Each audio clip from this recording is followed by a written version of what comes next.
It was July 5th, 2022, and Spain's national women's football team was practicing in their last training sessions before their opening game. Barcelona's star midfielder, Alexia Putellas, was dribbling the ball down the pitch, dodging past defenders on her way to the goal. She wound up for the shot when suddenly she felt a sharp pain radiating from her kneecap down her leg. She fell to the ground, and her teammates ran over and formed a protective huddle around her. Alexia couldn't believe it. She could not be injured. Not now. In just a few days, her team would be playing in a very important competition. They were undefeated, and Alexia, captain of the team and one of the Champions League's top goal scorers, was a vital part of their success. Alexia did not want to let her teammates down. She had to get out there, play hard, and lead her team to win.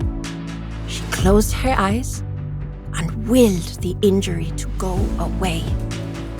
If only it were that easy.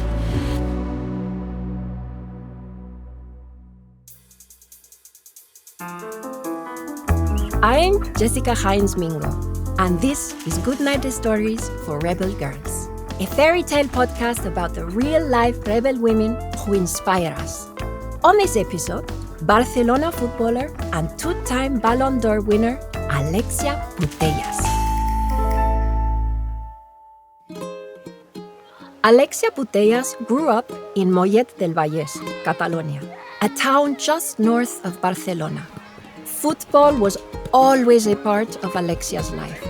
She and her family would cram into the stadium with thousands of other fans to watch the men play. Or they would watch on TV at a local restaurant, her father lifting her up onto a pool table so she could get a better view.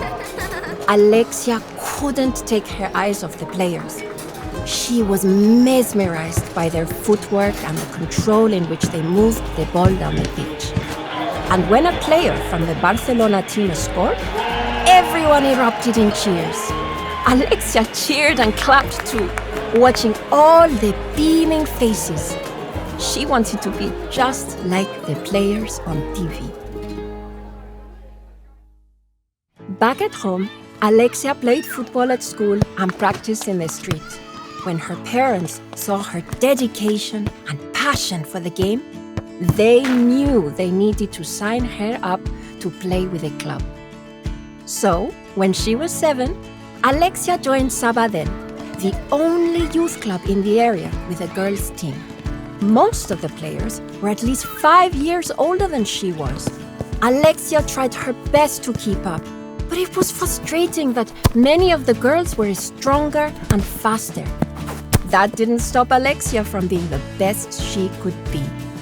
Alexia would not give up. Finding her own path became something Alexia was extremely good at doing.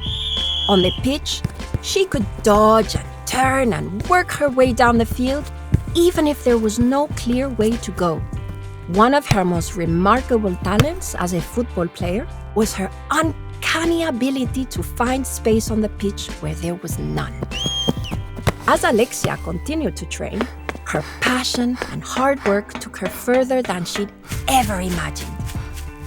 After playing on her local club team, she moved on to play for the Barcelona girls' youth team, and then for even bigger and higher profile clubs.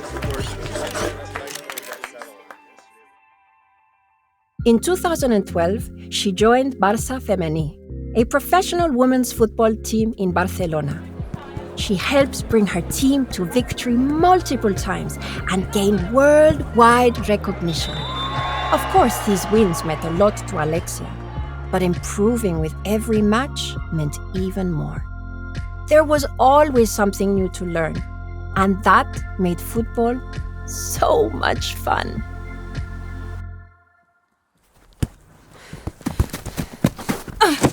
And now we're back to that fateful day in July of 2022. There Alexia was on the ground, clutching her knee. Time seemed to slow down. and she knew this was a major injury which would impact the rest of the season. Alexia was taken to a hospital where she discovered the injury was as bad as she feared. She had torn her ACL, a ligament in her knee. Not only would she miss the rest of the season, she would also need surgery. Alexia felt so powerless. If it were up to her, she'd be out there practicing with her team and preparing for the next match. She felt like her body was betraying her.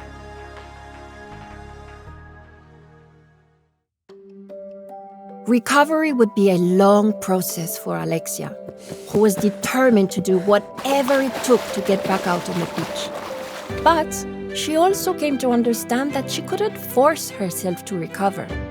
After pushing herself so hard to carve out new paths on the pitch, she would have to learn to cultivate patience, something that felt new to her. Sometimes, she learned, succeeding is about knowing when to rest. 8 months after her injury, Alexia was back in action. She was reunited with her team on the pitch and led them to Spain's first title in the largest women's international tournament. It was a sweet moment for Alexia, celebrating with her teammates and holding up the trophy in triumph.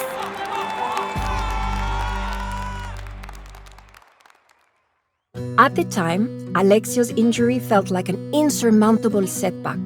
She'd become so used to playing hard and pushing herself, but her injury taught her that taking time to rest and allowing her body to recover was just as important on the path to becoming a champion. This is how Alexia approaches the game today and hopes to be an example for any girl who chooses to play this beautiful game we know as football.